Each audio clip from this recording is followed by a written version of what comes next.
What's up, guys? Today I wanted to revisit the iPhone 10 here in this late 2025 here. This is probably one of my favorite iPhones of all time. I really love the design of this phone. I think it has aged extremely well. It has a very elegant, very classy look. I even think this phone looks better than their current iPhone 16 Pro Max design-wise. It just looks really, really good. It's very sleek and extremely comfortable to hold. Now, of course, you shouldn't buy the iPhone 10 in 2025. If you're looking for a budget iPhone, there's a lot of better options like the 13 and stuff like that that are reasonably cheap. But this phone is very special and very nice looking. So this is Apple's 2017 flagship here. Very, very cool. We have a glass and metal design here. It's IP67 and it's actually pretty decently light at 174 grams here. I really like the camera cutout on here as well too. Very simple design. The buttons all feel very nice, very clicky. We have our mute vibrate button over here as well, and then we have Apple's old school way of charging. And yeah, it's just a very nice looking phone in my opinion. That's probably one of my favorite things. I guess one of the things you can kind of pick on with the design is that you do get a lot of fingerprints on this phone if you get this color, so. Another thing that's pretty impressive about the iPhone 10 is that this phone has a very nice display. I mean, this thing is crystal clear and it still looks really good. Of course, you have the notch here, which is definitely a bit dated for sure, but display quality looks great. It's a Super Retina OLED display. It does have Dolby Vision at 5.8 inches. We do have a pretty high resolution for this size display, 1125 by 2436, and then a pretty high PPI at 458. So when I say this thing looks crystal clear, colors look pretty nice and vibrant on here as well. Of course, it's a 60 hertz panel, but this thing is even pretty smooth for 60 hertz. I mean, it's it feels really nice. So I would say this display looks great. Of course, the bezels are definitely thick. These days you have like 91% screen to body ratio on a lot of these phones. This one I believe has 83% screen to body ratio, so somewhere around there. And yeah, I think the display looks awesome. Like the icons and text and everything. I mean, this just looks really good. So I was pretty impressed when I picked this phone back up. I don't know why I was thinking I was going to see like a big it was going to be blurry or something like that. But I mean, this thing looks nice and it's super smooth as well too. You also do have that True Tone on here. You can turn on or off. And yeah, I do really like the display. It's really nice and smooth. Like I said, even for 60 hertz. What about general performance here? This phone, it got its last majorOS update with iOS 16. But this phone, I believe, got a September security patch. So it's iOS 16.7.12. So it's still getting security patches if it's a critical one. And then we have the Apple A11 chipset on here. It has 64 gigs of internal storage and 3 gigs of RAM. So the 64 gigs is definitely pretty low for today's standards because of how big apps have gotten. I would say surprisingly, just coming in and out of applications here, it's not really that slow to me, just doing basic stuff. Like, of course, you might get like a little stutter here and there, but I was thinking that this thing would be freezing and glitching all over the place. But as you guys can see, if we're just doing normal stuff on our phone, it's not that slow. Like, yeah, the animations have improved a lot since iOS 16. That's the first thing I noticed. But yeah, I mean, just coming in here doing basic stuff, like coming here to YouTube. And this is something you'll also notice as well too. You really will notice like the load times. You can kind of feel the difference between this and, of course, like a newer phone. Like the load times, or you just kind of notice it a little bit. But yeah, I'm pretty surprised. Like it was able to open up Subway Surfer and play it perfectly fine. And a lot of your basic applications work pretty well. Like I said, like the only thing you might notice is maybe a little bit of load time here, but it's not like it's having these crazy animation bugs and glitches and stuff like that. And I'm actually pretty curious on if we can run PUBG still. Alright, so we got PUBG loaded up. Let's see what we get here. We still get Smooth Extreme on here. So I don't know. It feels smooth. I'm not really sure this is 60 frames, but I mean, this is pretty smooth though, as you guys can see.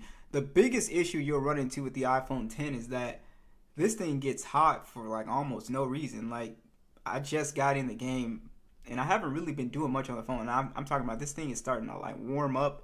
And when I was charging it up, this thing, it just gets super hot. So I don't know what that's about, but it's always been like, even when I first got the 10s, is you charge those phones, they get just randomly like super hot. And just basically doing anything on these phones, they just feel like very warm. It does get to a point if you play for extended, like a really long time, like without a case on, it gets to the point where it becomes uncomfortable for the hand. But surprisingly, the performance, as you guys can see, is pretty good on PUBG. I mean, this is very smooth. Let's check out these speakers at max volume.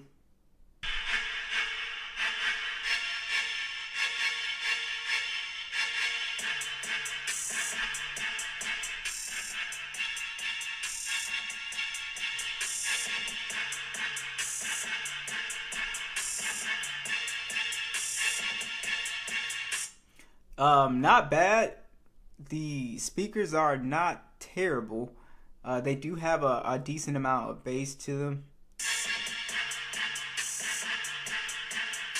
You know, the overall bass and the overall sound could be better, of course, but I think it's fine. Like, even if you cover this bottom speaker, it still sounds pretty decent. I'm not hearing a bunch of distortion. I think I heard a little bit of distortion right here. Yeah, I can hear a little bit of distortion. But I mean, the speakers are pretty decent. Yeah, there's nothing horrible about these speakers at all.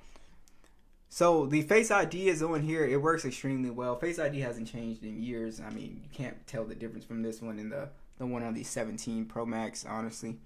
And software wise, I mean, all my apps are updating and working. So, you know, I get questions like that. If the phone is not getting any more majorOS updates, will all the apps stop working? No, that's not the case. A lot of the apps you can still download on here, you know, till this day, right? So the iPhone 10 camera was pretty interesting. This in the 10s, because before ultra wides became the main secondary lens for, you know, phones, right? They were using telephoto, and then you notice they got rid of the telephoto on base models, and then they put a you know, ultra wide, which I feel like most people, well, I can't say most people, but for me, telephoto lens is more useful than a ultra wide for me because it helps with the overall zoom. So this phone has a dual 12 megapixel standard or dual 12 megapixel camera setup. 12 megapixel standard, 12 megapixel telephoto. We get up to 10 times zoom. The optical zoom is going to be 2 times, so you get up to 2 times, and then we can still shoot in 4K 24 to 60, and then we have a 7 megapixel selfie camera that shoots in 1080 30. I would say the shots on here, like, of course, it's a, you know, very old phone, right? Low light photography, or not even low light photography, it's just anything that's not, you don't give it a bunch of light, color will fall apart, and it becomes kind of soft and, you know, kind of grainy. But as you guys can see, if you put it in a situation where there's a lot of light, I mean, some of these shots look pretty good. Like, yeah, some of them are still kind of, you know, a little soft, but I think some of these shots, if you, again, put this phone in a really good amount of light, you can get a very nice kind of crispy image out of here. I was actually pretty impressed with the video. The video was actually pretty smooth, like just punching in and stuff. I was like, man, this is crazy. Dynamic range is pretty solid. So the photos on here, I think, look pretty good. So I wouldn't say these are bad photos at all. They're just going to show their age, you know, of course. But yeah, I think a lot of these shots look pretty good. But again, you take it out of any type of good lighting, it just falls apart. One of the biggest complaints, I think, with these base model iPhones is battery life. And especially if this thing gets, like, I would say under 80% battery health, it feels like this phone will die in like 3 hours. Especially if you are doing like heavier stuff, it can really drain quickly. This is something that Apple has addressed. I would say starting with the iPhone 13, where iPhone base model battery life got pretty good. This phone, I remember like, first getting this in the 10s. These are phones that you 100% had to charge. 100% battery health or not, you still have to charge these things up. And it's just due to a chip efficiency. These things, like this thing is still like kind of just like super warm. So chip efficiency has gotten better, but it's not terrible. I feel like you could get 4 hours of screen on time out of this as like a regular like user, not doing gaming and stuff like that, which is not, that's not all day, but it is what it is. But the battery specs, 2,716 milliamps, 15-watt charging on here, which is kind of slow. And then you also have, your wireless Qi charging on here. I would say I absolutely love the phone. It feels way more like modern than it should for a 2017 phone.